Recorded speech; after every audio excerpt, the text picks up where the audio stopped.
भास्कर पेरे माझं नाव आहे. 7वी शिकलेला माणूस जिल्हा परिषदच्या शाळेत. तिकडे काही नापास करीत नाही. 1 वर्ष गेलं की पहिली, 2 वर्ष गेलं की दुसरी. उपजत वारकऱ्यांची औलाद आहे. 4 पिढ्या वारकरी हे. 125 वर्ष झाले माझ्या घरात वारे आहे. पंढरपूरचे 4 आजोबा पंजोबा वारकरी म्हणून आम्ही वारकरी. शेतकऱ्याच्या घरात जन्माला आलो. माझ्या वाट्याला 5 एकर जमीन आली होती. तशी पहिले 50-60 एकर असेल ती आजोबाला, पण आमच्यापर्यंत येईपर्यंत मला 5 एकर आली. आणि 5 वेळेस निवडणुका लढवलो मी. 25 वर्षे, 5 पंचवार्षिक. दर पंचवार्षिकला 1 एकर, दर पंचवार्षिकला 1 एकर, 5 एकर गेली. आता बाबा होऊन बसले, गावगाव फिरते, चालू आहे. परमेश्वराची काय इच्छा आहे आपल्याला कळत नाही, त्याचं काय मनात आहे आपल्याला माहित नाही. त्यामुळे नाराज व्हायचं काही कारण नाही. आता घरी काही नाही, उद्योग नाही, धंदा नाही, काही घेणं नाही. देवाचे उपकार म्हणतो मी, त्याने मला हे लक्षात ठेवलं नाही. सोपं नाही हे करणं, बी सोपं नाही. मिळालं करणं पाहिजे, सोपं नाही ना.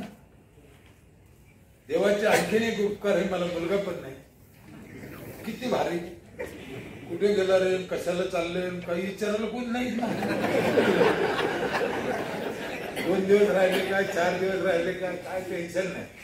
मुली आहेत, त्यांचे लग्न झाले, ज्याचे त्याचे घरी आहे.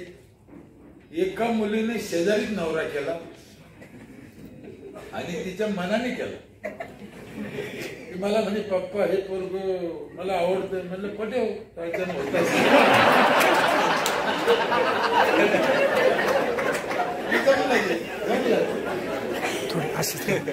आज जेव्हा आमची म्हातारी थकली तेव्हा ती तिचे पोरं आम्हाला खायला देते, सकाळी चहा देते, नाश्ता देऊ का म्हणते. तेव्हा कळलं की पोरीने नवरा तिच्यासाठी नाही केला, तो आपल्यासाठी केला.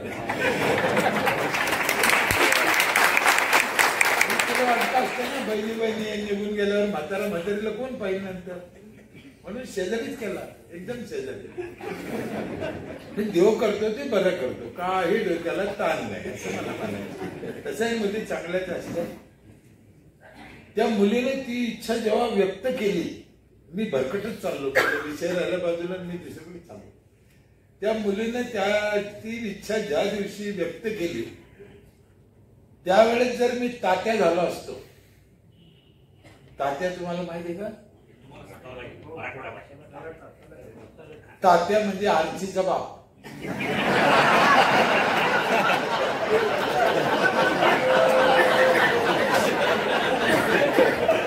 आज उपाशी मेला असतो.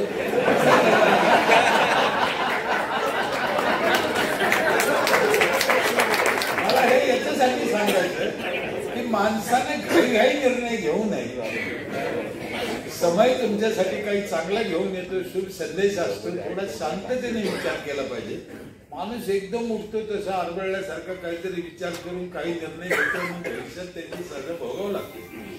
म्हणून शांत डोक्याने विचार केला पाहिजे. आणि ह्या जगात चांगलं वाईट हे राहणारच आहे. तुम्ही किती हद्दपार करायचा प्रयत्न केला ते सगळं तुमच्या मनासारखं होणार नाही. जगाच्या मनासारखं आपण व्हायचं आणि आपलं सुख भोगायचं. 25 वर्ष त्या गावाने मला संधी दिली काम करायची. त्या 25 वर्षात माझ्या 2 गोष्टी लक्षात आल्या काम करताना. प्रामुख्याने पहिली गोष्ट लक्षात आली, आपलं आयुष्य कमी होऊ राहिलं. भारत स्वतंत्र झाला तेव्हा माणूस सरासरी 100 वर्ष जगत होता. आता किती जगतो? असा म्हणजे 40 वर्ष आपलं गेलं. मग याला जिम्मेदार कोण आहे? की दोष कोणाचा आहे? याला सुधारायला काय करायला पाहिजे? आणि दुसरी गोष्ट म्हणजे देश राज्य कर्ज वाढत चाललं. बघा, एका बाजूने कर्ज वाढत चाललं आणि दुसऱ्या बाजूने आयुष्य कमी होत चाललं. म्हणजे आपण नक्की काय कमवलं? स्वातंत्र्य मिळाल्यावर आपलं नक्की काय कमवलं आणि याला कोण दोषी आहे? याला कोण बदलेल? आता ते सरकारच्या हातचं पण नाही राहिलं. सरकार पण समाज ब्लॅकमेल करतो आमदार खासदाराला, त्यांच्या हातात नाही राहिलं. म्हणून समाजाने, गावाने, ग्रामपंचायतीने आपल्या लेवलवर काही चांगलं केलं तर देशाचं चांगलं होऊ शकतं, आपलं आयुष्य पुन्हा आपल्याला मिळू शकतं. मग त्यासाठी काय करायला पाहिजे, मला 5-6 गोष्टी लक्षात आल्या, तुम्हाला सांगतो. तुम्हाला आणखीन काही सुचलं तर तुम्ही करा. पहिलं काम आहे पाणी स्वच्छ प्या. दुसरं काम आहे झाडं भरपूर लावा, फळाचे लावा. तिसरं काम आहे स्वच्छता पाहिजे परिसरात, गावात.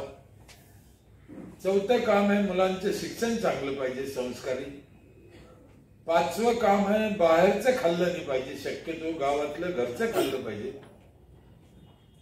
6वं एक काम आहे म्हाताऱ्या लोकांना जीव लावला पाहिजे, वयस्कर लोकांना जीव लावला पाहिजे.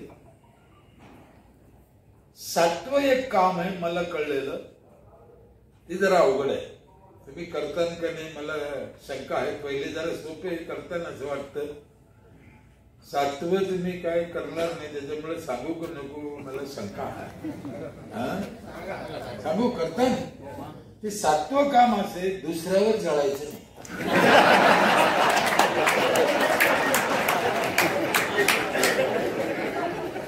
हो, तुम्हाला आयुष्य 100 वर्षाचे पाहिजे असेल तर हे करा. दुसऱ्यावर जळाल्याने आयुष्य कमी होते साहेब. कशासाठी जळायचं आपण? कोण कसा आहे असू द्या, काळा आहे, पांगळा आहे, आंधळा आहे, काय असू द्या, आपण जळायचं काय कारण आहे? किंवा त्याला 3 पाय असू द्या, देवानं आपल्याला 2 दिले पण झाले. कशाला जळायचं? त्याच्यात जळायचं नाही. सगळ्या राज्यात पाणी खराब झालं म्हणून पाणी चांगलं पाहिजे. 4 लिटर पाणी लागतं आपल्याला रोज पोटात जायला. कंपन्याचं पाणी सोडलं, ड्रेनेजचं सोडलं, पिकावर औषधं खतं मारले ते पण वाहून गेलं. ज्यांनी सांगितलं तसं म्हाताऱ्याचे राग भरला ते पण घेऊन टाकलं. चुकीचं आहे. तुमच्या नाशिकला तर लय भरणं आहे, लांबून लांबून आणते लोक. 200-400 किलोमीटर नाही. आता असं बंदी करायला जावं ते सरकार अडचणी देतं.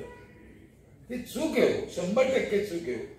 त्या काळात कोणा चालू केलं असेल, त्या काळात काळाची गरज, तेव्हा ते वेगळं होतं, लोकसंख्या कमी होती. आणि सगळ्यात महत्वाचं त्यावेळेस नद्या वाहत होत्या. आता जागोजागी अडवल्या. आज तुम्ही राख नेऊन टाकली की उद्या पाईपलाईन वाटी आली नाही का? तेव्हा त्यावेळेस ढकलत आहे. मग आता हाच पर्याय आहे की त्याला शेतात टाकणे, झाडा खड्डे करून खड्ड्यात टाकणे, तिथे झाड लावणे, आई वडिलांची आठवण राहते, खर्च वाचतो.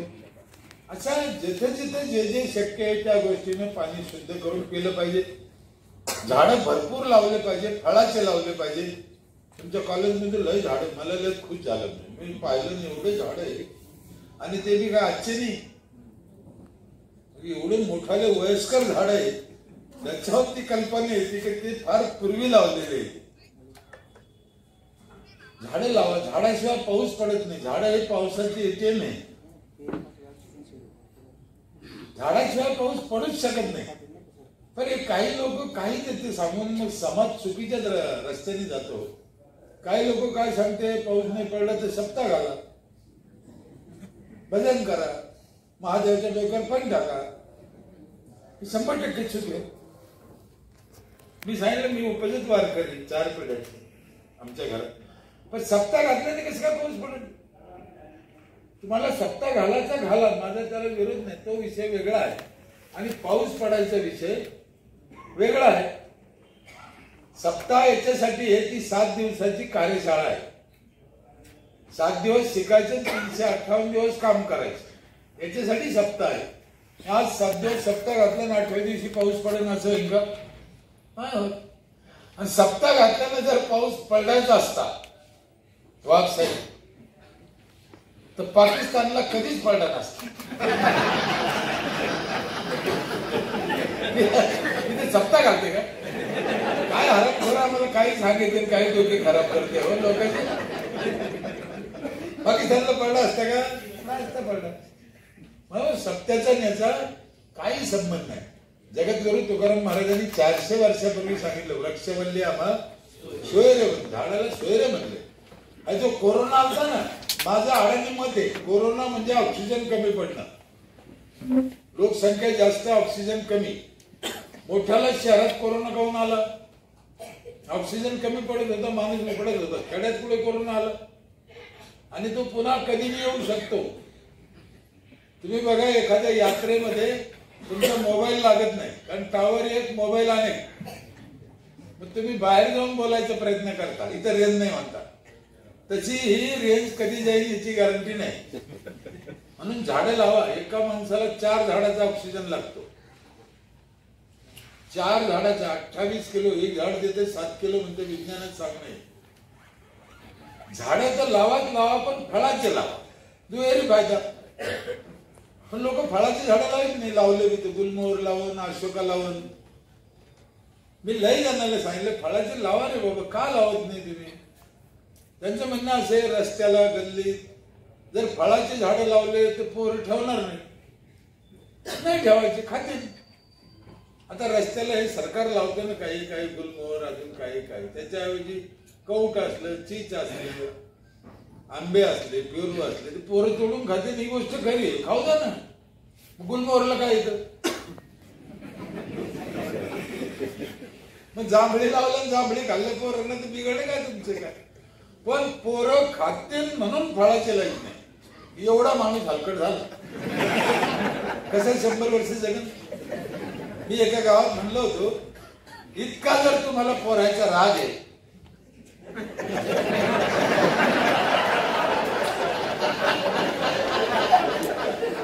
भानगडीतच का झाली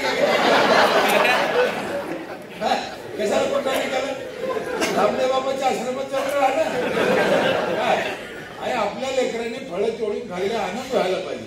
उलट त्याचा हात नाही पुरला तर तुम्ही त्याला टेकू द्यायला पाहिजे, तर त्याला माणूस म्हणेल ना. पण झाडं लावा, फळाचे लावा. समप्रमाणात झाडं नसल्याने पाऊस पण समप्रमाणात पडत नाही. काही ठिकाणी जास्त पडतो, काही ठिकाणी कमी. आपल्या देशात काही काही ठिकाणी 3-3 हजार मिलीमीटर पाऊस पडतो. काही ठिकाणी 600 पडत नाही, 300 पडत नाही. काही ठिकाणी अचानक पडून जातो. म्हणून जर समप्रमाणात चौकडे झाडं लावले तर पाऊस पण असं व्यवस्थित पडत. जिथे झाडं आहे ना तिथे पाऊस अत्याचार बी करीत नाही बरं का. पाऊस पडतो बी फार शांततेनं तिथे असं झिमझिम रिमझिम पाऊस पडतो. म्हणून झाडं लावले पाहिजे, भरपूर लावले पाहिजे, फळाचे लावले पाहिजे. लय जागा आहे आपल्यापाशी, रस्ते. प्रत्येक गावात लाखो झाडं लागतील एवढी जागा रिकामी. लाखो म्हणतो मी, आम्ही अनुभव घेतला ना. आणि 3 वर्ष सांभाळायचा आणि झाडाचा सगळा खर्च सरकार करतं. जागा सरकारची, खर्च सरकारचा. फळे कोणाला खायचे? आपल्या पोराला. तरी नाही. माझ्या इथे ह्या वर्षी साहेब कमीत कमी 1.5 लाख नारळ निघाले. रस्त्याला लावलेल्या झाडाला 1.5 लाख नारळ. आमच्या स्मशानमध्ये कमीत कमी 100 क्विंटल जांभळं निघाले दरवर्षी. महिला अमावस्याच्या दिवशी पण स्मशानभूमीत घुसते. तिला भूत दिसत नाही, जांभळं दिसते.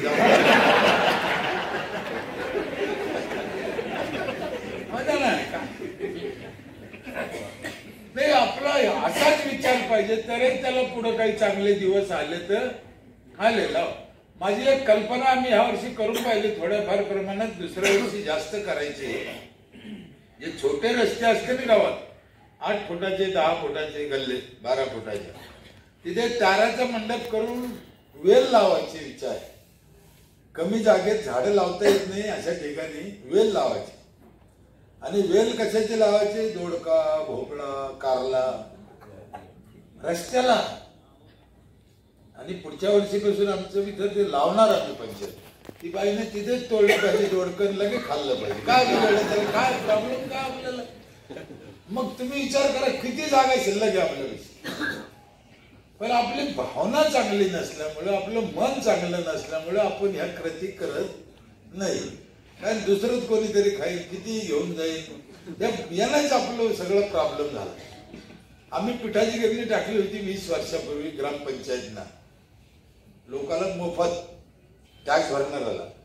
तुम्हाला इतक्या लोकांनी शंका घेतली, कोणी कितीही जोडून देईल. किती जोडून देऊ, काय करेल त्याचं काय करेल? लग्नाला जरी असलं लग्न तरी मोफत आहे आमचे. तो अधुरेश आम्ही लोक असते. ते मला येऊन सांगायचे, दादा लग्नाचे तरी पैसे घ्या तुम्ही, लग्नाला फुकट नका देऊ. म्हणलं काऊन रे बाबा, तू लग्नाला 3 क्विंटल दळून नेलं का? म्हणलं ठीक आहे बाबा, 3 क्विंटल नेलं, पण खाल्लं कोणा? गावातल्याच लोकांना खाल्लं. म्हणलं पुढे बिघडलं काय? इकडे खाल्लं काय, इकडे खाल्लं काय? तेवढंच लागलं ते. आपण का असा विचार करतो मला कळत नाही. मोठा विचार करा, मोकळा विचार करा आणि दुसऱ्याला आपल्यापासून फायदा होईल. खरा तो एकची धर्म जगाला प्रेमार पावे. आणि आपल्या राष्ट्रपुरुष संतांनी सांगितलेलं आहे, पण आपण विसरून जातो. आपण ज्यांच्या पुण्यतिथी पुरतच करतो. म्हणून ही जी व्याख्यानमाला चालते ना, हिचा हेतू बी तोच आहे की इथून समाजाला काहीतरी गेलं पाहिजे, काहीतरी गेलं पाहिजे. महिन्याला का होईना, एक प्रकारे जसे एकादशी असते पंढरपूरच्या एकादशी वाऱ्या, त्याच पद्धतीचा हा विकासाची वारी आहे. दर महिन्याला इथं भरल्या जाते. इथून काही ना काही संदेश याला, एकादशीचा जन्म त्याच्यातूनच झालेला आहे साहेब. ही संत मंडळी मांदेआळी एकत्र यायची. कधी यायची म्हणून त्यांनी एकादशी ठरवली. कधी यायची एकत्र, ठरलं कसं असतं. मग सगळ्या एकादशीला हे लोक वारीला पंढरपूरला यायचे, तिथं विचार विनिमय करायचे, ह्या समाजाला काय द्यायचं. वारी म्हणजे काय, एकादशी म्हणजे कशातून निघालं. तसंच त्याच पद्धतीने या नाशिक शहरामध्ये दर महिन्याला ही व्याख्यानमाला भरली जाते. याच्यात कॉलेजचा काय फायदा आहे? झालाच तर कोण्या लोकाला, येणाऱ्या लोकांपैकी 10-5 लोकाला, एखाद्या गावच्या लोकाला काही फायदा झाला, त्याचं काही कल्याण झालं. एखादा शब्दही एखाद्या वेळेस जीवनाचं कल्याण करून जातो. अशी मी अनेक उदाहरणं ऐकलेले. मी न पाहिलेले लोक मला 2 महिलांनी फोन करून सांगितलं, दादा आम्हाला आत्महत्या करायच्या होत्या म्हणजे, पण आम्ही आता कॅन्सल केलं. तुमचं ऐकून आम्ही आता ठरवलं म्हणजे रडायचं नाही, लढायचं. होऊ शकतं. काय माझी त्यांची ओळख नाही, माझे त्यांचं काही घेणं नाही, माझे त्यांचा काही संबंध नाही. पण मी म्हणलं ना, कुणाला काय मिळू शकतं कशातून काही सांगता येत नाही. घेणाऱ्याचं पात्र जर त्या पद्धतीचं असलं तर काहीही कल्याण होऊ शकतं. म्हणून एखादं वाक्य बी एखाद्याला काम येऊ शकतं. झाडं भरपूर लावा, मुलांचं शिक्षण चांगलं करा. ज्या पद्धतीने ही संस्था करते फार छान. त्यातल्या त्यात मुलीसाठी तुम्ही एक सेपरेट काढलं, गावाकडे काढलं, मला लय आनंद झाला. खेड्यात मुली शिकवत नाही. मुलं शिकत नाही, मुलीला शिकून देत नाही, असे दुहेरी बारीकडे विचित्र आहे. कोणतेही शिकत नाही, मुलीला शिकून देत नाही. मी तर लय वेळेस बोललो, अवघड शब्द आहे जरा. का तुम्ही मुलीवर शंका खाते मला कळतच नाही. शिकू द्या ना. मी तर इतकं बोललो, काय काही खेड्यात पळून गेले ते जाऊ द्या, पण शिकून द्या. मग आता कोणत्या भाषेत सांगायचं आहे? का तुम्ही घाबरता? काय तिला काय कळत? आणि ती सध्या गुरुजीकडे जाते, शाळेत जाते म्हणजे गुरुजनांकडे जाते. इथं तिला भीती नाही. इथं तिचं जीवन सुखी आहे, चांगलं आहे, तिला जाऊ द्या. आज खेड्यामध्ये बाईला 200 ते 250 रुपये हजेरी कामाला 8 तासाची. आणि ग्रामसेवक असेल, शिक्षिका असेल, बँकेतली महिला असेल, 1500-2000 रुपये रोज. मला राग नाही त्याचा, पण त्या नोकरी करणाऱ्या महिलाला 2000 रुपये हजेरी का आहे? तिच्या बापाने तिला शिकवलं म्हणून आहे. नाही तर तिला कसं मिळालं असतं? मग आम्ही जर नाही शिकवलं तर आमची पोरगी आयुष्यभर 200-250 रुपये रोजानच मरण ना. मी असा शब्द वापरला, आता तुम्ही काढून घेता हे तुमच्या हातात आहे, ठीक आहे काढा. पण ज्या दिवशी ती 200 रुपये रोजानं जाईल पुढं लग्न झाल्यावर, तेव्हा तिला काय झडकलं सुरक्षा राहते का? आता तुम्ही घाबरता, मग तेव्हा काय? मग त्यापेक्षा आताच शिकून द्यायला दिला. कशाला काळे वगैरे विचार डोक्यात आणून तिचं नुकसान करता आयुष्याचं. मुलीला शिकून दिलं. पूर्वीच्या काळात ठीक अडचणी होत्या, पण आपल्या राष्ट्रपुरुषांनी महिलांसाठी हे चांगलं केलं. शिक्षण झाले, आरक्षण झालं, कामात सहभाग झाला. त्यामुळे महिला सध्या 2च लोक इमानदारीने काम करते आपल्या देशात. एक मिलिटरीतला जवान, दुसरे खेड्यातली बाई, बाकी सब पार्टी हराने. खेड्यातली बाई 16 तास काम करते साहेब, 16 तास. शिक्षण चांगलं पाहिजे, संस्कारी पाहिजे. तुमचं एक मी आज ऐकलं, कृषी खात्यात पोरासाठी जो विभाग आहे अनेक, त्यांना प्रॅक्टिकल शिक्षण दिलं जातं, फळाचं, पिकाचं, धान्याचं. ते मला खूप आवडलं. ते की बघ काय करायचं, कसं करायचं, आणि त्यांच्याकडून प्रत्यक्ष करून घेतलं जातं ते काम. आणि त्यांनी केलेलं काम इतरांना दाखवलं पण जातं, त्याच्यासाठी पण सहली येते. ते खूप गरजेचं आहे. कारण मुलाला असंच शिक्षण पाहिजे की उद्या तो शाळेतून गेल्यावर त्याच्या पायावर तो उभा राहायला पाहिजे, ही त्याला जास्त गरज आहे. त्याला नोकरी मागाव असा विद्यार्थी शाळेतून गेलेला मला आवडत नाही. तो इथून जाऊन त्याच्या पायावर उभा राहील, धंदा करील, काहीतरी करील, कशाचं ज्यूस बनवून विकेल, काहीतरी करील आणि 2 पैसे तो मिळून चांगला जगू शकतो. असं शिक्षण त्याला हे खूपच चांगलं आहे, खूपच चांगलं आहे. मी बरेच उदाहरणं पाहिले. आमच्या इथे पण एक पोरगा आहे, सहजनवाडी शाळेत जात होता, तो फर्निचर शिकला करायचं. आज करोडपती उद्योगपती झाला तो फर्निचरवर. आणि तेव्हा त्याला सगळे हसत होते की तो फर्निचर शिकायचं, त्या शाळेत जाऊन 1 रुपया रोजाने, त्याला हसत होते. आज आमच्या सगळ्यात टॉपचा पोरगा आहे आणि सगळ्यात म्हणजे तेवढा हुशार नव्हतं पण शिकत होतो. आम्ही सगळे हुशार वाशीच गेलो आहे. म्हणून काम केलं पाहिजे, कामात देव पाहायला पाहिजे. बाहेरचं खायचं नाही. बाहेरच्या मसाल्यामध्ये फार भेसळ येते. गोड तेल चांगलं नाही बाहेरचं. असे कारखाने साहेब, छटाक धान्य नाही पण तेल डब्याने बाहेर निघतं. ही सत्य आहे. ही सरकारला बी माहिती आहे. किती वेळेस कारखाने धरले. आत्ता मुंबईत धरलाय, महिना नसेल झाला, टीव्हीवर दाखवत होती. कोणतंच धान्य नाही, तेल किती वेळ निघत होतं. तुळजापूरला पकडला. तसंच आमचा मसाला लई चांगला हे सांगायचे कोटी कोटी रुपये घेतोय टीव्हीवर जाहिरात. मग मसाल्यात काय असेल असं म्हणते. मसाल्यामध्ये घोड्याची लीद घालून यायची म्हणते. आता खायची तर खा. पहिल्या मंडळाला माझे हात जोडून विनंती आहे, जिला लवकर कुकू पुसायचं तिनं बाहेरचे मसाले खायचे. हा ना, माणसं मरून काऊन राहिले लवकर. एक गोष्ट नाही ना, अनेक कारण आहे. त्याच्यातलं हे एकच कारण आहे असं नाही, अनेक.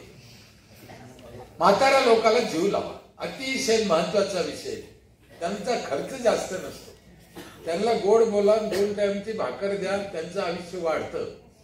हे मी अनुभवाने सांगतो सर. म्हणून म्हाताऱ्या लोकांना जीव लावा. आणि शेवटचं एक सांगितलं, दुसऱ्यावर जळायचं नाही.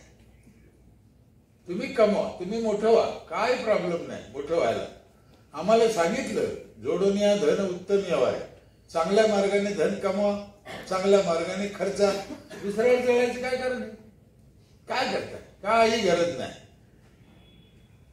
माझ्या इथे 38 म्हाताऱ्याला आम्ही जेवण देतो रोज ग्रामपंचायत मध्ये. हे काही GR आहे का? आम्हाला कोणी सांगितलं का? गावातल्या 38 गोरगरीब म्हातारे, ज्यांना कोण नाही, मुलं बाळ नाही, म्हातारे वयस्कर आहे. अहो त्यांचे गालवर आले, असे खुश आहे म्हातारे.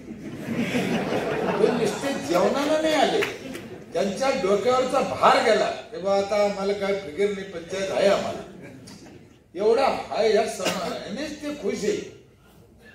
साहेब कुठंच नाही महाराष्ट्रात 38 म्हाताऱ्याला ग्रामपंचायत जेवण देते रोज. द्या ना, काय अडचण काय. ग्रामपंचायत ही अशी एक गोष्ट आहे की ती काहीही करू शकते.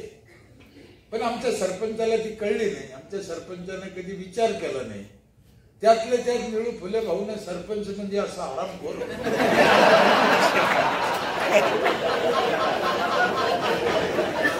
रगून गेला हा ना, ते त्यांची चूक नाही का होते मी तसे. आपण त्यांनाही नाव ठेवत नाही, तसे होते त्यांना जसं दिसला तसं रंगवला. आज जर निळू भाऊ असते तर आज एक वेगळा पिक्चर काढला असता त्यांनी, असं बी होऊ शकतं ना. त्यांची नाही. या सगळ्या गोष्टी करायला पैसा लागतो. मग आम्ही तोच विचार केला की पैसा पाहिजे. मी 95 ला सुरुवातीला ग्रामपंचायत मध्ये गेलो. माझी ग्रामपंचायत 95 ला स्थापन झाली. सुरुवातीपासून मी काम करतो. फक्त 70 रुपये आमच्या खात्यात होते, पैसा अजिबात नाही. 7 सदस्य, 2 खुर्च्या, 5 जण उभा. ग्रामसेवकाला लाज वाटली, त्यानं कुठून तरी खुर्च्या आणल्या, त्या असं मोडून पत्राच्या फोल्डिंगच्या खुर्च्या होत्या. उदाहरण चेअर पण नव्हते, गळका ऑफिस, फार हाल होते. मग मी विचार केला की पैशाशिवाय जमणार नाही. मला 2-4 वर्ष पहिले काही कळलं नाही, अशीच गेले दिवस. मी लोकांना समजून सांगितलं की पंचायत ही अशी विषय आहे, गाथा करणं सोपं आहे, ज्ञानेश्वरी करणं सोपं, वेद करणं सोपं, पंचायत करणं सोपं नाही. इतकी किचकट विषय आहेत पंचायत मध्ये. आणि त्यातल्या त्यात आपण माग आहे. म्हणजे पुढे असल्यावर ठीक आहे, माग एकदम झिरो मध्ये आज आपण काहीच नाही. 75 वर्षात खेड्याचा विकास अजिबात नाही. एक दोन घरांनी काही चांगलं केलं त्याला विकास नाही म्हणता येत. यांनी पैसे कमवले असतील, 2 बंगले बांधले असतील, राहते घालीतच. त्यांच्या घरापुढचं गटर उघडच आहे. त्यांनी संडास बांधला असेल पण त्याच्या घरापाशी चौकून संडासला बसते. त्याला विकास कसं करणार? हा विकास मला मान्य नाही. हा विकास मला मान्य नाही. एका घराने 2 घरांनी काही चांगलं केलं त्याला विकास म्हणता येणार नाही. म्हणता येणार त्याला गाव सगळ्याचा झाला तर त्याला विकास म्हणता येईल. आणि हा म्हणजे काही मोठ्यापणाच्या विषयाने मी स्वार्थ सांगितला की तुम्ही संडास बांधून उपयोग नाही. तुमच्या आजूबाजूला लोक संडास करते तर तुम्ही बांधून काय उपयोग आहे? तुम्हाला निघला विषय म्हणून तुम्हाला सांगून टाकतो एक गोष्ट. संडासच्या बाबतीत माशी असते का? माशीला 6 पाय असते. किती? 6. आणि ती माशी जेव्हा रस्त्यावर ओल्या संडासवर बसती साहेब, 6 पाय भरले जाते त्याचे. तर विज्ञानाचं म्हणणं आहे त्याला 36,000 जंतू चिटकते. एका पायाला 6,000. 6 पायाला किती झाले? 36,000. ते कल्पना करा, ती माशी उठली, बूम करीत आली ना आपल्या भाकरीवर बसली. आता बंगल्यावाल्याच्या घरातल्या भाकरीवर बसली तर त्या भाकरीचं आपण काय करतो? खरं सांग, काय करतो? भाकर खातो का फेकून देतो? खातो. तुम्ही खाता, आम्ही खातो, सगळे खातो. आता एक कल्पना करा, एक प्रयोग करून पहा कधी तुम्हाला जमला तर घरी गेल्यावर. तुमच्या स्वतःच्या संडासमध्ये एक टाचणीचं टोक बुडा. हे बघा, असं बारकं टोक, फक्त टोक बुडायचं, सगळी टाचणी नाही. आणि ते भाकरी लाव, खा. कोण खाईल? नाही खाणार, खाऊ बी नका. तिथे एक गडबड झाली नाशिककरांना. मला खरं सांगा, टाचणीच्या टोकाला जास्त लागत असेल तर 6 पायाला जास्त लागत असेल? जास्त खायचं. किती अज्ञान आहे आपलं तुम्हाला. इथे एक मोठा घोटाळा झाला सोनवणे साहेब. हे ऑडिटरच्या बी लक्षात नाही आहे.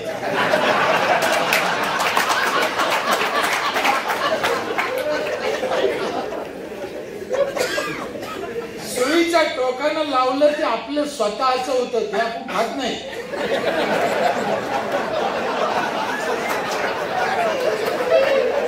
आता माशीनं आणलं ते कोणाचं आणलं?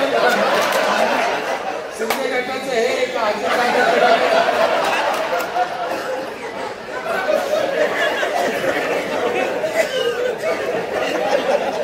कोणाचं खातं? म्हणून समाज सुधारला पाहिजे. ही यांची जी भावना होती ना वाघ साहेबांची, समाज सुधारला पाहिजे. हे संत लोक आहे, यांना खरं ज्ञान होतं की जग कसं चालतंय, कशाने चाललं पाहिजे, कशाने काय होतं. आपलं कसं आहे, दुसरा सुधारलाच नाही पाहिजे. नाही सुधारला पाहिजे तर काय? दुसरा सुधारल्याचा नाही सुधारल्याचा फरक फायदा बघा तुम्ही काय. म्हणून दुसऱ्याला मदत करा. जग आपल्या बरोबर चांगलं झालं पाहिजे.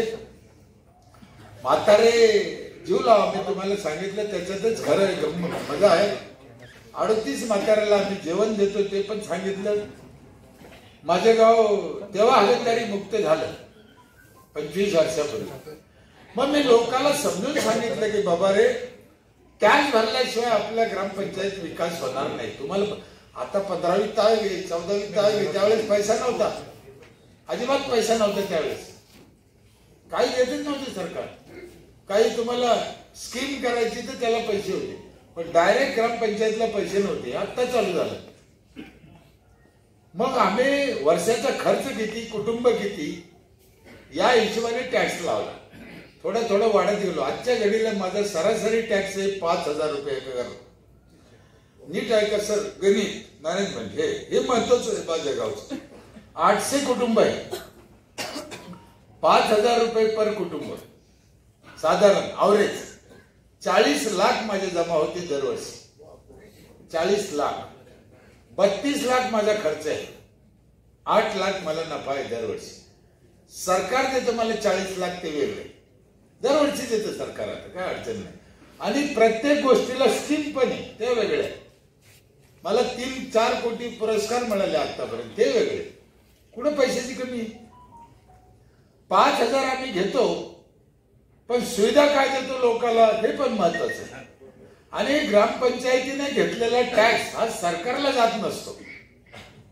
सरकार त्याच्यातून घेत नाही. लोकांना हे माहितीच नाही कोणाला. तो पैसा ग्रामपंचायतीने गावासाठी खर्चायचा, गावासाठी द्यायचा नाही.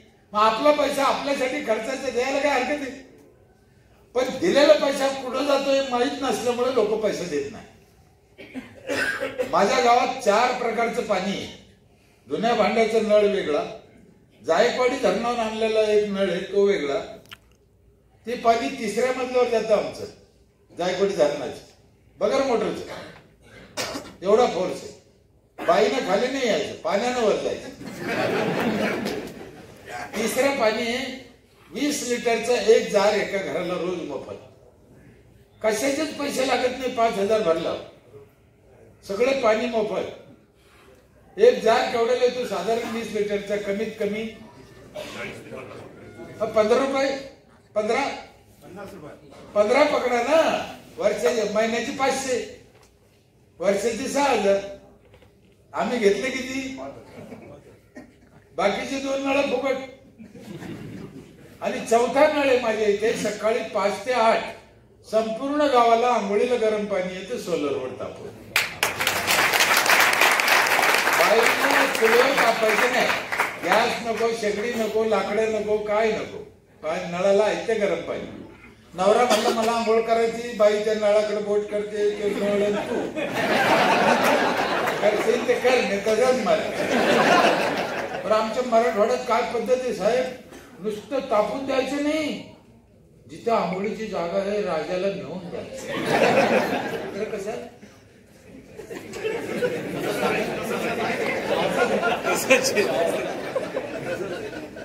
काय त्या माणसाच्या हाताला पिअरलेस होईल राहतो आराम करायच्या. अहो 5% आयुष्य बाहेरचं पाणी तापायचं चाललं. हो ना. मी तुम्हाला बायकोची बकेट न्या नाही म्हणत, पण तुमची बकेट न्यायला तुम्हाला काय प्रॉब्लेम? पण तुम्ही चालले ना. चालले नसते तर गोष्ट वेगळी, पण नाही तू घेऊन चाल. काय काय आराम करतो तिथून आवाज देते, टावेल घे रे. टावेल घेऊन येत नाही, त्रास देते. हो म्हणायला लक्ष्मी म्हणते, पण वागणूक लक्ष्मीची देत नाही. 4 प्रकारचं पाणी. आमची एक पिठाची गिरणी, वर्षभर दळण मोफत. किती दळून घ्या. 5,000चा हिशोब देतो मी साहेब तुम्हाला. घेतो 5,000 पण देतो काय काय. का लोक टॅक्स भरायचे नाही? वर्षभर दळण मोफत. किती दळण, लग्न करा, साखरपुडे करा, मोजून बी आणायचे नाही. पैसेच घ्यायचे नाही, मोजच घ्यायचे. आम्ही 10 मसनी ठेवल्या महिलांसाठी, छोट्या छोट्या मसनी. दाई मसनी मोफत आहे. मसनी कशाच्या? शेवाय करा, पापड करा, बटाटा चिवडा करा, बटाटा चिप्स करा, सगळ्या प्रकारच्या डाळी करा, धने पावडर करा, मिरची पावडर करा, हळद पावडर करा, उसाचा रस काढा, गोड तेल करून द्या. टोटल मसनी मोफत. तुमचं मटेरियल आणा, मसनी आमच्या फुकट करून द्या. आमचा हेतू हा आहे की त्याला शुद्ध खायला मिळेल, 2 रुपये वाचन घे. आपला हेतू काय? आर्थिक नियोजन झालं पाहिजे आणि आयुष्य वाढलं पाहिजे ना. म्हणून या दोन्ही गोष्टी मोफत आहे त्याला. उसाचा रस पण काढून देतो आम्ही. मोटरसायकल 4 व्हीलर मध्ये हवा पण भरून देतो आमची ग्रामपंचायत. बाजारातल्या उसाच्या रसात पण भेसळ आहे. आपल्या लक्षात येत नाही ते. उसात भेसळ नाही, पण बर्फ कोण्या पाण्याचं आहे आपल्याला थोडी माहिती.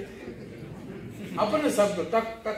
म्हणून आम्ही काय केलं, घरच्या घरी 2 उस आणा, 4 उस, एवढा रस काढून द्या, सगळं घर प्या, घरी थंड करा, प्या. असा ग्रामपंचायतीने अनेक गोष्टी. संपूर्ण गावच्या महिलाला वर्षभर सॅनिटरी नॅपकिन फ्री. 5,000चा हिशोब संपला नाही. संपूर्ण गावाला वायफाय फ्री. कसं आहे, सगळ्या मोबाईलला वायफाय फ्री, 1 रुपया लागत नाही. काय पाहिजे? कचरा लोकांच्या घरून आणतो आम्ही, दर घरी जाऊन. आमचं ट्रॅक्टर, आमचं माणूस जातं, कचरा आम्ही आणतो, त्याचं खत करतो आम्ही. प्लास्टिक वेगळं घेतो. कचरा ठेवायला बकेट दिला ते आमच्याच, प्लास्टिक ठेवायला पिशव्या दिल्या ते आमच्याच. मग त्या माणसाने डोकं लावायचंच नाही. त्याचं घरातला कचरा लटकून ठेवायचा, तिथे दारी आमचे लोक जाऊन घेऊन येते. कुठं फेकायचं नाही, फेकलं तर लफडं झालं. सार्वजनिक कुंडी नाही, काय नाही. आमचे ट्रॅक्टर, आमचे माणसं आणून खत करतो. फक्त लोकांना वेगळं द्या म्हणतो प्लास्टिक ते, तरी लोक ऐकत नाही. मिक्स करते, खाली फेकते, गल्लीत फेकते. बोललं तर लेकरकून झालं असं, त्यांचेच 2 बोलणे ऐकून. मग आता 2 वर्षांनी काय केलं साहेब, आम्ही घरातलं जुनं प्लास्टिक जी बाई बाजूला ठेवते तिच्याकडून 15 रुपये किलोनं कलेक्ट करतो. 1 तुकडा फेकी. महिला एवढ्या हुशार झाल्या, महिला तिचं तर ठेवतीच, शेजारी घरी नसते तिचं. हा समाज आहे ना असाच. याच्याकडून करून घेता आलं पाहिजे, करून घेता आलं. आणि हे तुमच्या आमच्या सगळ्याची जिम्मेदारी. काय प्लास्टिक वाढलं जगामध्ये, समुद्रामध्ये रस्ते बंद होऊन राहिले साहेब, एवढं प्लास्टिक आहे. म्हणजे जगाला चिंता पडली त्याची. म्हणून ग्रामविकास ही काळाची गरज आहे. खेड्यात बघा, कोबीवर किती औषध मारायचं कोणालाच माहित नाही हो. 1 ग्राम मारायचं तिथे 10 ग्राम मारले जाते साहेब. आणि ती कोबी वांगे तुम्हाला खायची. तुम्ही म्हणून आम्हाला काय घेणं शेतकऱ्याची, खा मग, मरा लवकर. म्हणून शेतकरी सुधारला पाहिजे, त्याचं कल्याण झालं पाहिजे, तो हुशार झाला पाहिजे, नव्हे त्याला हुशार केलं पाहिजे. तुम्ही त्याला सगळे लुटायला बसले आणि त्याला लुटल्यानं तो तर गेलाच, पण आपण बी संपत चाललो. लक्षात ठेवा, उपजत पोराला कॅन्सर, कशाचे लक्ष नाही. वाईट वाटून देऊ नका. आईचं दूध जर खराब निघू राहिलं म्हणलं, जगात चांगलं राहिलं काय आता? आणि हे सगळं तुम्ही आम्ही केलेलं पाप आहे. म्हणून अजूनही शेतकऱ्याच्या हिताच्या योजना राबवा आणि शेतकऱ्याला प्रशिक्षण द्या चांगलं, तरच हा देशाचं काही कल्याण होईल. झालं तर झालं, नाहीतर मागच्या 75 वर्षात 40 वर्ष आयुष्य कमी झालं आपलं, अजून सुधारलो नाही. पुढच्या 75 वर्षात 60तलं 40 गेलं, खाली काय राहील? 20. आपल्या पंतप्रधानाचं काय म्हणणं आहे माहितीये का? पोरीचं लग्न 21व्या वर्षी करा. आता 20 मेल्यावर 21 करा. 21व्या वर्षी लग्न करा, ही गोष्ट चांगली आहे. पण आयुष्याचं काय? 100 वर्षाचं आयुष्य मिळालं पाहिजे ना त्याच्यासाठी. त्याला कोण प्रयत्न करील? म्हणून खेड्यात महात्मा गांधी जे म्हणायचे खेड्याकडे चला, त्याचं कारण असते. का म्हणले ते खेड्याकडे चला? का बरं? आज सगळा देश शहराकडे धावून राहिला आणि तेव्हा महात्मा गांधींनी सांगितलं की नाही खेड्याकडे चला. बघा काय विरोधाभास आहे. आणि त्यांनी काय सांगितलं, काय त्याचं कारण आहे, त्याचा विचार करणं गरजेचं आहे. आणि खेडे सुधारले पाहिजे. शेतकरी खेड्यात शेतकरीच आहे ना, दुसरं कोण आहे? म्हणून शेतकरी सुधारला पाहिजे. शेतकरी राजा सुधारला तर देश सुधरेल ना. चांगला माल पिकला तर बाहेर जाईल ना, पैसा येईल ना तुमच्या पैसे. पैसा कुठून येईल देशाला? काही योजना काढते, कर्ज काढते ना आम्हाला देते, कर्ज काढून आम्हाला योजना देते. काय फायदा त्याचा? सगळ्याला घरकुल, पंतप्रधान घरकुल योजना दिली कशातून? मुख्यमंत्री घरकुल योजना दिली काय यातून? कर्ज काढून. बरं, मागच्या पिढीला दिली, ठीक आहे. एकाचे 2 झाले, 2चे 4 झाले, 4चे 8 झाले, घरकुल वाढतच चालले. अरे कधी आपलं घर मी बंद करून ठेवलं काही दिवस? घरकुल कवर वाटायची, सागर कवर कर्ज काढून. कोणी बी पास आहे, सगळे म्हणजे आमचा पगार वाढवा, आम्हाला अमकं द्या, आम्हाला धमकं द्या. देशाचं कर्ज कमी करा हा शब्द कोणी काढतच नाही. कधीतरी इलेक्शन मध्ये बोला की साहेब आपलं कर्ज बी कमी करा थोडं राज्यावरचं देशावरचं. मग त्याच्यासाठी काही योजना कमी करायला लागतात. उगच्या योजना फालतू योजना बंद करायला लागतात ना. आणि नफ्यातून योजना द्या. आम्ही देतो आमच्या गावाला पण नफ्यातून देतो. मी तोट्यात आहे का? नाही, मी नफ्यात आहे.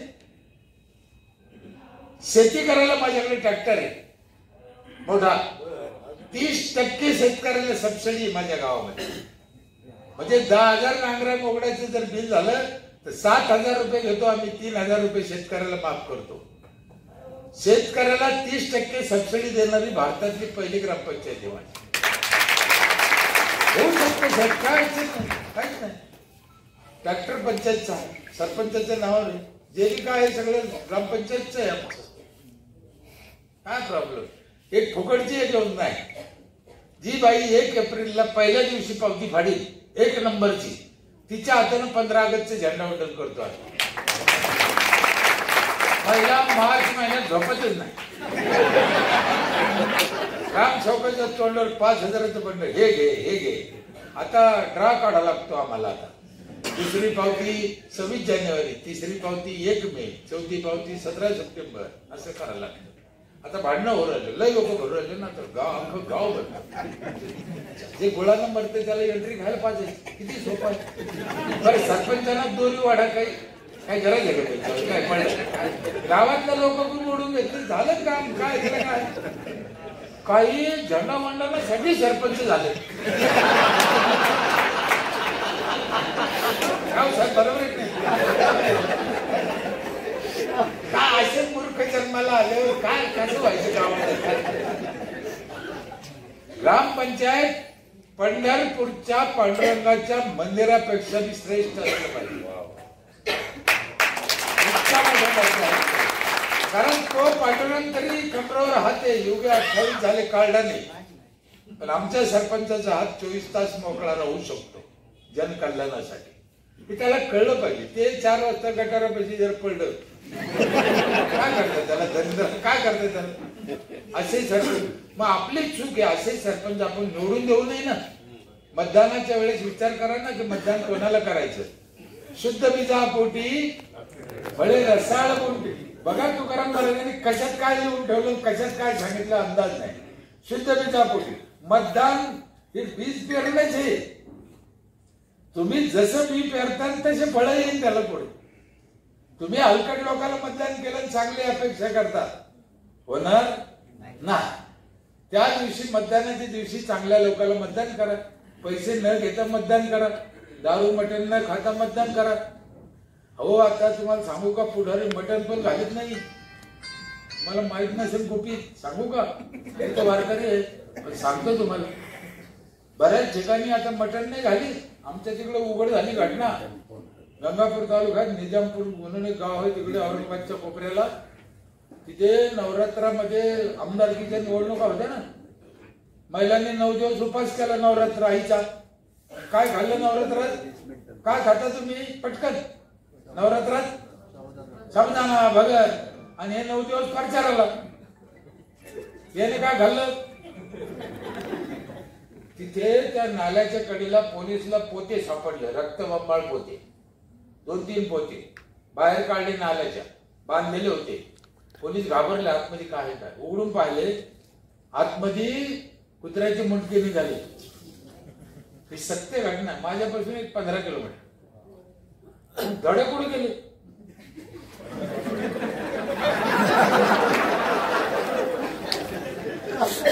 प्रचारात. म्हणून म्हणलं आता पुढारी मी कटाळले. कुठून आणतील बोकडे? म्हणजे तुम्ही साबुदाणा खाल्ला, तुम्ही कुत्रे खाल्ले. लक्ष्मी नारायणाचा जोडा. आता एखादी बाई म्हणत असेल अशी भानगड आहे का, म्हणून 2-4 वर्षांनी माझा नवरा पिसळणी करतो. कुत्रे खाल्ले पिसळणी नाही कारण त्याचं का माणसाने वागत नाही, फिरवायची घेतो. म्हणून प्रचाराच्या काळात नवऱ्याला घरात कोंडा. जाऊ नको, काही तू मोठेपणे करू नको. काय हरामखोर लोक माग 12 मतदान हे 20 मतदान हे करीत पैसे लुटायसाठी करते. चुकीच्या प्रथा पाडल्या. पुढाऱ्याला कोटीनं रुपये लागू राहिले निवडणुकीला, तो पुढे चांगल्या मार्गाने विकास कसा करीन हो? म्हणजे एका बाजूने देशाचं वाटोळं नाही उरलं, सगळ्या बाजूने देशाचं वाटोळं उरलं ना. हे सगळ्यांना विचार केला पाहिजे. आपलं काय चुकतं, पुढाऱ्याचं काय चुकतं, अधिकाऱ्याचं काय चुकतं, संतांचं काय चुकतं, पत्रकारांचं काय चुकतं, आणि प्रत्येकाने पहिले देशाला प्राधान्य दिलं पाहिजे. हे मी मुस्लिम आहे, मी मराठा आहे, मी दलित आहे, मला असेल, हे सगळे नाटक आहे. मला हे गोष्टच मान्य नाही साहेब. देश देश, विकास विकास, सगळ्या जातीने विचार केला पाहिजे की देशासाठी काय करावं लागेल. मी एक दिवस बोललो होतो, पुन्हा तुम्हाला मी सांगतो. हे ऐकायला विचित्र वाटत असेल, कोणाला वाटत असेल मुस्लिमांना का कदाचित काही दिवसांना भारतावर मुस्लिम राज्य करेल, आणि राज्य करीन काय करीन, राज्य करून राज्य केल्याने सुखी होईल. मुस्लिमाचा राजा असल्याने जर राज्य सुखी झाले असते मुस्लिम, तर पाकिस्तान सुखी नसता झाला का? उपाशी मरून राहिला, खायला नाही तिथे. काय करता मुस्लिम राष्ट्र? हा हिंदू राष्ट्र मुस्लिम राष्ट्राचा विषय नाही, विकास हा वेगळा आहे. आजकाल हिंदू राष्ट्र आहे, मग सगळे हिंदू सुखी झाले का? नाही. हिंदू विकास हा विषयच वेगळा आहे. त्याला जातीचा विषय नाही, त्याला सगळ्यांनी मिळून देशाला उचलून धरावं लागतं. प्रत्येक माणसाला देशासाठी काही ना काही करावं लागतं, तरच ते शक्य आहे. नाही तर नाही. याने केलं त्याने केलं, आम्ही काही नाही केलं, काय कुठं काही झालं की एसटी दगड हत्ती हलकट. आता काय मला ती एसटी दगड आले मला अजूनपर्यंत कळलं काय देशाचा विकास पाहिजे. म्हणजे मुख्यमंत्री पंतप्रधानांच्या विरोधात तुम्हाला बोलायचं तर तुम्ही एसटी दगड कशी काय आणता? मी ओपन सांगतो, तुम्हाला दगड आणायचं तर मुख्यमंत्री डोक्यात झालं ना. आराम करावं, इकडे एसटीला कुठं आमच्या गरीबाला तिकडे तर जात नाही, कुणाला बोलायची हिंमत नाही. मग इकडे रस्ता रोको करते, टायर गाडीते, एसटीला याने देशाचा विकास होणार. हा ठीक आहे, तुमची मागणी जरी रस्ता असली तरी मार्ग हा बरोबर नाही. म्हणून सगळ्यांना विचार करायची गरज आहे की आता काय केल्याने देशाचं कल्याण आहे, आणि इलाज काढा, मार्ग काढा. आता प्रस्तावित मध्ये कसं सांगे, माझा परिचय करून देताना इथं थोकू नका हे मला मान्य आहे. कुठं थोका लोकांना? तुम्ही बोर्ड लिहून टाकला इथं थोकू नका, त्यांना कुठे थोका ते सांगा ना. मग आम्ही 37 बेसिन बसवले, प्रत्येक बेसिनवर लिहिले इथं थोका, इथं थोकू नका मला मान्य नाही. नो पार्किंग, मला हा शब्द मान्य नाही. पार्किंग कुठं आहे ते सांगा. इकडे पार्किंग आहे, इकडे पार्किंग आहे असं सांगा ना. इथे लघवी करू नका, कुठं करा. मग जिथं लिहिले तिथं लघवी करतो तो. चुकीच्या कल्पना आहे, चुकीचं शिक्षण आहे. आता हे काळानुरूप बदललं पाहिजे, काय करायचं ते सांगितलं पाहिजे. रिकामा पोराला हिंडू नका. मग काय करा? मला साहेबांनी एक किस्सा सांगितला, वाघ साहेबांनी. आता बसलो होते चहा पिताने, म्हणजे कॉलेज संपल्यावर पोरं इकडे तिकडे कट्ट्यावर गप्पा मारत बसते, किंवा काहीतरी कुठे पुलावर जाय, नदीला जाय, काहीतरी करत बसते पोरं. त्यांची चूक नाही. यांनी काय केलं कॉलेजमध्ये माहितीये का? कॉलेज सुटल्यावर त्यांच्यासाठी अशा मशिनी आणून ठेवल्या मोफत की तुम्ही तिथं काही काम करा आणि शिका. पोरं शिकत राहते, 24 तास उघडायचे.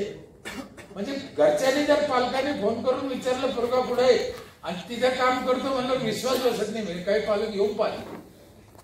म्हणजे हे करू नका हे सांगायचं नाही, काय करायचं त्यांच्या पुढे पर्याय ठेवा. तुम्ही पोरा सांगून तुम्ही नदीवर जाऊ नका, मग नदीवर जाऊ नका, मग करा काय त्यानं? गार्डन मध्ये जाऊ नका, मग करा काय त्यानं? तो जाणारच ना. मग त्याला काहीतरी कामाला लावा ना. अशा पद्धतीचे काम. मी काम करताना तुम्हाला काही गोष्टी सांगतो.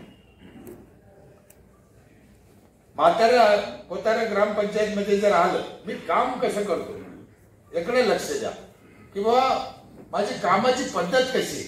म्हातारा जर आलं ना चिडचिड करत, सरपंच आला नाही का, मला कागद पाहिजे, मला लवकर जायचं, मी कुठं जाऊ आता, मला भूक लागली. म्हातारा चिडचिड करत. मी काय केलं, 3 मशनी आणल्या म्हाताऱ्यासाठी.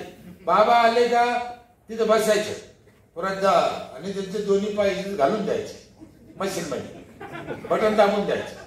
त्या मशनी म्हाताऱ्याचे पाय द्यावे जाते. बाबा उठतच नाही. सरपंच पुढे पडून चालला असेल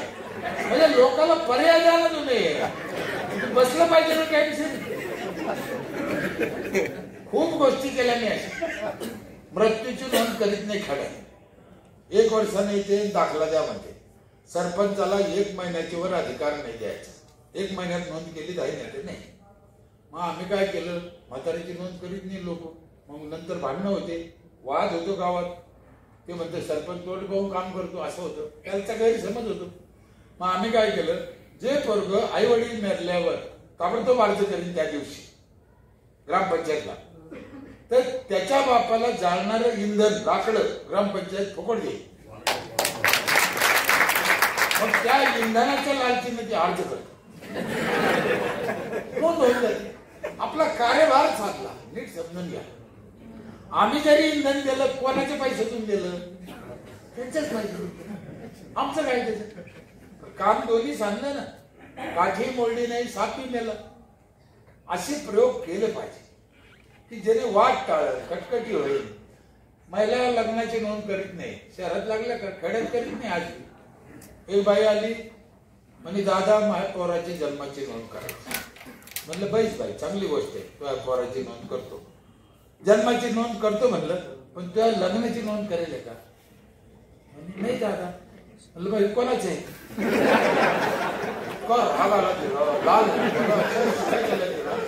लाल तुला लाज वाटते का कोणा सरपंच गेला तुला असं म्हणतो का अरे म्हटलं मग मला कळण कसं आहे कोणाचं कागद लागतो ना सगळ्या रस्त्याने रडत गेली सगळ्या गावाला माहीत झालं लग्नाची नोंद नसेल तर पोराची नोंद करीत नाही आता हळद लावूनच येते आणि लग्नाची नोंद करायला टीसी जोडा लागते अल्पवयीन विवाह माझ्या गावात होतच नाही आता हे एकाचे कुठे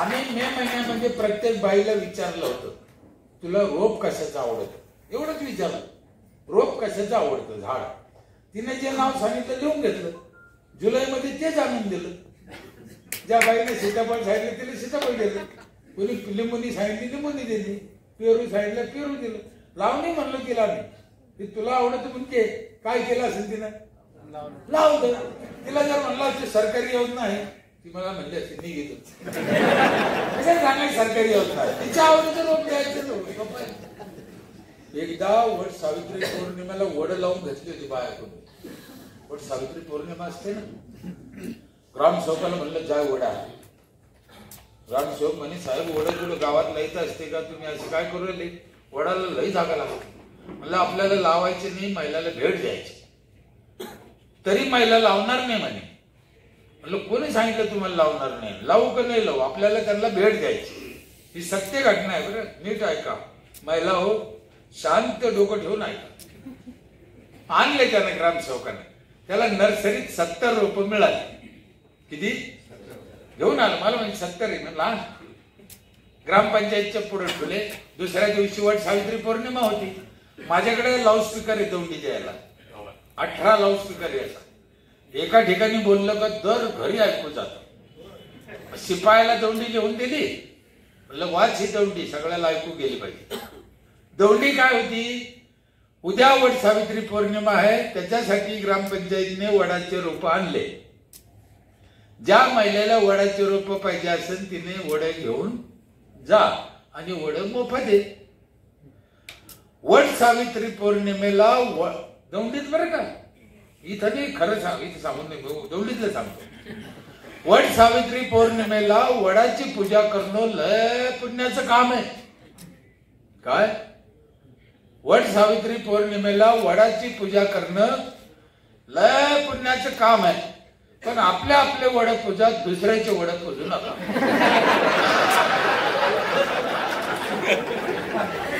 त्यामुळे झाला महिला पळत आल्या आमचं वड पुढे आमचा वड पुढे 15 मिनिटात 70 वडे गायब बाकीच्या महिलाला वडे मिळाले नाराज झाले आणि तुम्हाला सांगतो इथं महिला मंडळ बसलेलं आहे माता भगिनी वडाला जागा लागती ही कल्पना चुकीची जसे तुळस आपण कुंडीत लावतो तसं वड लावा कुंडीत दरवाजा पुढे राहून द्या पवित्र झाड आहे त्याला ऑक्सिजन भरपूर आहे सावित्रीला तिचा नवरा वापस मिळाला तर त्याला ऑक्सिजन मिळाला होता म्हणून तुळशी इतकं पवित्र वड आहे म्हणून दरवाजात लावा ना हे वडाला लई जागा लागायची म्हणून आपण लाईतच नाही, डोक्यातून काढून टाकलं, चुकीचं आहे. आणि वडाचे लय फायदे सांगू का? एखादा सांगतो तसे लय फायदे. वड कोटी कोटी लिटर पाणी जमा करतो खाली. वडाचा सगळ्यात जास्त फायदा काय तुम्हाला कुंडीत लावल्याचा? महिला मंडळ सांगू ना? हो महिला मंडळ, त्यांना नाही म्हणलं, तुम्हाला सांगू का ताई? कुंडीत लावला ना आपला वड आपल्या डोळ्यापुढे राहतो.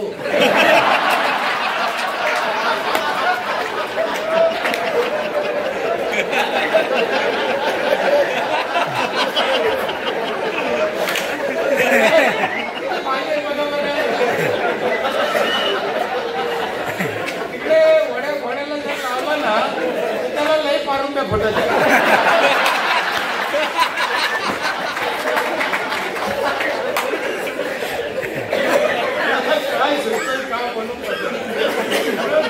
कुंडीत लावा, गमतीचा भाग सोडून द्या, पण वड लावणं चांगला भाग आहे, पवित्र काम आहे, लावा. अशा एक ना अनेक गोष्टी आम्ही केल्या.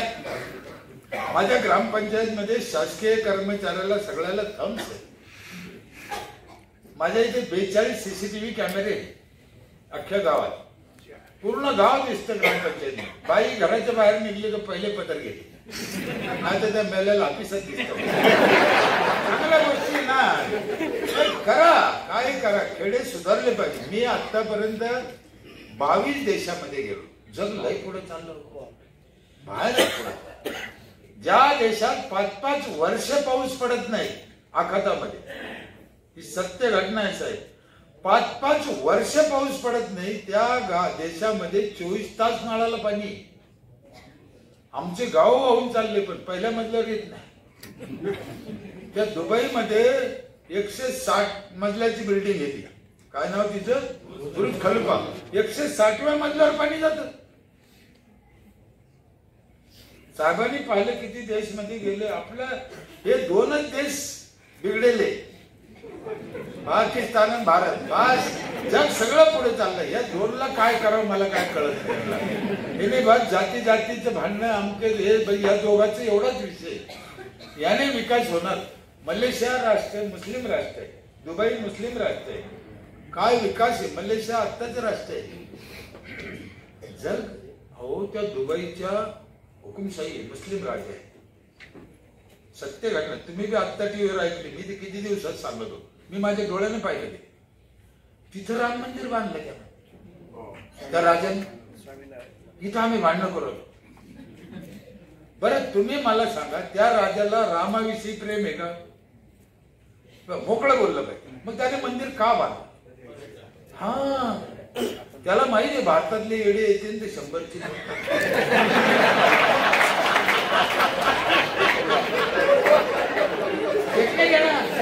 पर्यटन आहे ना, मग आम्ही का भांडतो इथं? आम्हाला का कळत नाही ह्या गोष्टी? आम्ही का गोडी गोडीनं गुलाबीनं राहत नाही? माझा एक अंदाज आहे साहेब, अयोध्येला राम मंदिर झालं याचा सगळ्यात जास्त फायदा तिथल्या मुस्लिम समाजाला होणार. तुम्ही सर्वे करा, कारण धंदेवाईक जे आहे तेच आहे, सगळे तेच आहे. मग का विरोध करायचा? फायदा होता. उगा आम्ही अमुक आहे म्हणून विरोध करायचा याला काही अर्थ? म्हणून जिथे जिथे ज्या गोष्टी चांगल्या आहेत, ज्या समाजाच्या हिताच्या आहेत, त्याला प्रत्येकाने सपोर्ट केला पाहिजे. आता उगाच येड्यावरणी राहून चालणार नाही. काँग्रेस असेल, भाजप तसेल, राष्ट्रवादी, हे बरं झालं इतके दिवस पाहिलं आम्ही. विकासाच्या दृष्टीने काही बोला, विकासाच्या दृष्टीने 2 पावलं टाका, सगळ्या समाजाने टाका, सगळ्या जातीने टाका. प्रत्येक माणसाचं ते कर्तव्य आहे की भारत महासत्ता झाला पाहिजे. आणि भारत महासत्ता झाला पाहिजे त्याच्यासाठी जे जे करावं लागेल, ज्या ज्या क्षेत्रातून जे करावं लागेल, त्यातलाच आजचा हा भाग आहे व्याख्यानमालेचा.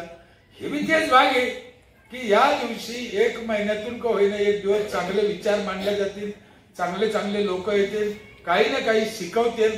10 लोक येतील तर 10तून 2 लोक तर चांगलं सांगतील. सांगणाऱ्यापैकी 8 नाही सांगितलं तरी येणाऱ्या 100 पैकी 2 लोक तर चांगलं करतील. देशप्रेम वाढेल, देशासाठी चांगलं होईल. काही उद्योगपती तयार होतील, काही शिक्षण प्रेमी तयार होतील, काही राजकारणी चांगले तयार होतील, वेगवेगळ्या पद्धतीने वेगवेगळ्या क्षेत्रात काम करून आपल्या देशाला चांगलं करता येईल, कसं महासत्ता कसं करता येईल यासाठी सगळ्यांनी काम करा. आणि विशेष म्हणजे खेड्याकडे आणि शेतकऱ्याकडे लक्ष द्या. त्याच्या गरजा, त्याला काय पाहिजे हे बघा साहेब, कष्ट करायची त्याची ताकद आहे. आज मी मला कळत नाही की त्याला रात्रीची लाईट का द्यायची, द्या ना दिवसाची लाईट, काय बिघडलं त्याला, 8 तास. आणि सगळ्यात महत्वाचं म्हणजे रात्री त्याला लाईट दिल्याने पाणी वेस्टेज चाललं. तो पाहिजे त्या पद्धतीने पाणी भरू शकत नाही, पाणी वेस्टेज जाणार. मग दिवसा द्या ना, भले त्याच्याकडून जो पैसा घ्यायचा तो घ्या, माझं त्यालाही म्हणणं नाही की फुकट द्या, पण कमीत कमी दिवसा तर द्या. इतक्या समय काही ठिकाणी 4 तास थांबल्यावर विहिरीत अर्धा तास पाणी येतं साहेब, त्याला सांगळा पद्धत म्हणते. 4 तास थांबल्यावर अर्धा तास पाणी. आता त्यांनी सांगा रात्रीच्या त्या बारीत काय करा, कसं करा. म्हणून शेतकऱ्याचं प्रबोधन होणं गरजेचं आहे. शेतकऱ्याला ज्ञान, त्याच्या कार्यशाळा पाहिजे, चांगल्या लोकांनी तज्ञ लोकांनी त्याच्यासाठी शेती कशी करायची. बरं पिकवलं मी ते त्याला विकता येत नाही. तुम्हाला एक उदाहरण सांगतो मी त्याचं विक्रीचं. गेल्या वर्षीचं पुणे रोडवर शिरूर जवळ मी एक शेतकरी हिरवा हरभरा विकत बसला होता. 5-7 मिनिटात आटपितो, हिरवा हरभरा विकत बसला होता.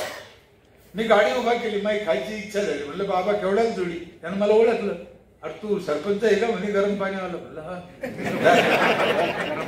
म्हणलं बाबा केवढ्याला त्याला हरभरा किती पेरलं म्हणे, 3 एकर. म्हणलं किती पैसे झाले. तो म्हणे मी 51,000ला उपत दिलं म्हणे, हे थोडं उरलं म्हणून आणलं म्हणे. नीट ऐका, 51,000ला व्यापाऱ्याला उपत दिलं त्याला कच्च. पण हे सांगताना बाबाचं तोंड उतरलं. म्हणलं काय झालं, पैसे बुडले का. नाही म्हणे यार दादा पैसे सगळे नगदी दिले. म्हणलं मग काय झालं. अरे ते एका दिवसात सगळे घेऊन गेलो म्हणे. 2-3 ऐंशी आणले, 70-80 बाया आणल्या, फोटो काढले, व्हिडिओ काढला, गाड्या धुतल्या, बांधल्या, तिकडं पाठवले म्हणे व्हिडिओ, फोनवर बोलला, भाव केलं, आणि सगळं हरभर रात्रीच घेऊन गेला. त्याला खर्च जाऊन 2 लाख राहिले. ही सत्य घटना आहे. कारण काय, 13 जानेवारीला अख्ख्या मुंबई पुण्याला ते हरभर लागत होतं सक्रातीसाठी. त्याला ते वर्म कळलं ना, कधी विकायचं म्हणून, काय भाव विकायचं. याला कुठे कळलं, जमीन याची, खर्च याचा, याला 51,000 आणि त्याला बुद्धीचे वैभव अन्य नाही तुझे, एका केशी राजे सकळ सिद्धी. हरिपाठात सांगितले बुद्धीशिवाय खरं नाही, शिक्षणाशिवाय खरं नाही. म्हणून या शेतकऱ्याला शिका, त्याचं प्रबोधन करा, त्याला चांगल्या पद्धतीची शेती करायला लावा, त्याला चांगलं नियोजन करा, तेव्हा आपल्याला खायला चांगलं मिळेल. आणि त्याने चांगले केल्यावर शहरातले लोक पण चांगले सुखी होऊ शकते. म्हणून ग्रामविकास ही काळाची गरज आहे, लक्षात ठेवा. आणि जोपर्यंत शेतकरी खेड्यातला माणूस समृद्ध होत नाही तोपर्यंत देश महासत्ता होऊ शकत नाही. ही काळ्या दगडावरची रेघ आहे. म्हणून त्याला घेऊन चाला, कोणाला, खेड्यातल्या माणसाला घेऊन चाला, त्या शेतकऱ्याला घेऊन चाला. घेऊन चालायला शिका. हो, हे लोक कसे घेऊन चालले, माणसं कसे जोडले, घेऊन चालले ना. हे समाजात घेऊन चालायचा एक विषय निघाला. म्हणून तुम्हाला सांगतो, मी किती शिकलेला आहे. अगदी बरोबर तुमच्या ध्यानात. माझी बायको माझ्यापेक्षा 7 वर्गानं माग आहे. काय करता, असं अशीच जोडी आमची. काहीच कळत नव्हतं लग्न झालं तेव्हा. तिला साडी पण नेसता येत नव्हती, स्वयंपाक येत नव्हता, आम्हाला कोणी देत नव्हतं. त्याच्या बापाने दिली कसे तरी जमलं. तिला काही कळतच नव्हतं. सत्य घड, मी निंदा नाही करू, जे आहे ते. एकदा काय झालं, आमच्या तिकडे स्वाध्याय परिवार चालत होता. मग ते स्वाध्यायचे लोक आले. मी सगळ्या धर्मपंथात जातो, टोटल सगळ्याकडून शिकतो, शिकलं पाहिजे, सगळ्याची पुस्तक वाचत. मग ते ताईनं आमंत्रण दिलं, म्हणे दादा पांडुरंग सातेरीचे प्रवचन निकाल संध्याकाळी या. म्हणलं येतो. तेवढ्यात आमचे बाहेर आलं. तिला मी पाहिलं त्या ताईने. या कोण, तुमच्या घरचे आहे का लक्ष. म्हणला यायला घेऊन या म्हणे. म्हणलं बरं आणतो. पहिली बार नेलं मी गावात तिला. ती गावात न्यायची बी नव्हतीच ना, तिला समजतच नव्हतं काय काय. गेलो घेऊन. म्हटलं चला आज देवानं लिहिलं, चला घेऊन काय त्याचं. गेलो मंदिरापुढे बसलो. सत्य घटना आहे साहेब. वाघ साहेब नीट आहे का? तुमचं लग्न झालं?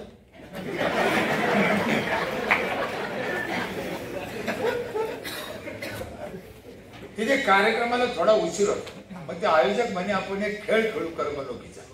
म्हणजे खेळा. काय खेळ आहे ते? म्हणजे जोडी जोडीचे खेळ.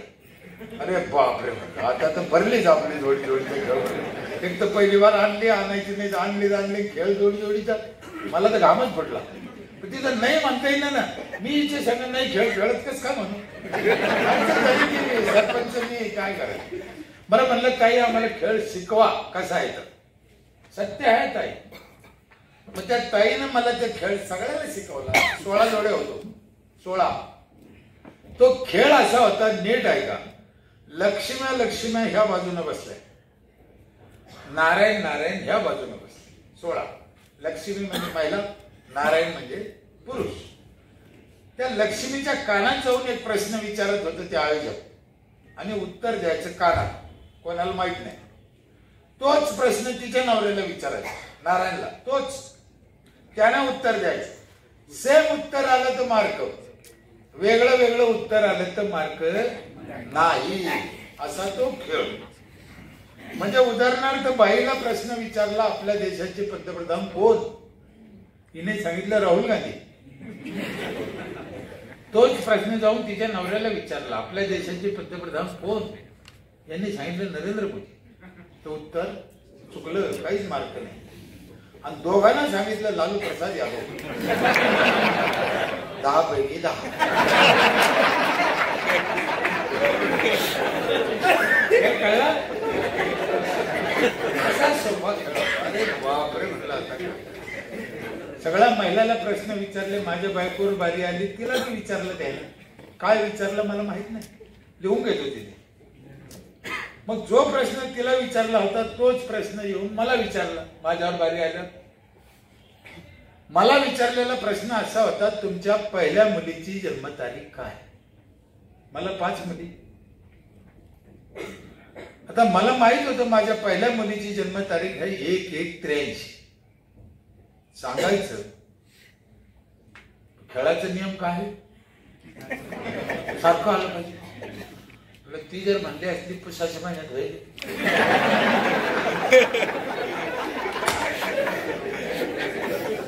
नाही का? समाजच व्हायचं ना. किंवा ती म्हणली सक्रातीच्या आधी 15 दिवसांत झाली. होऊ शकत.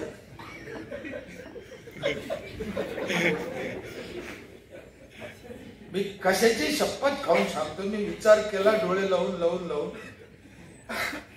आणि मी उत्तर देऊन टाकलं. म्हणलं मला काय माहित नाही. 10 पैकी 10.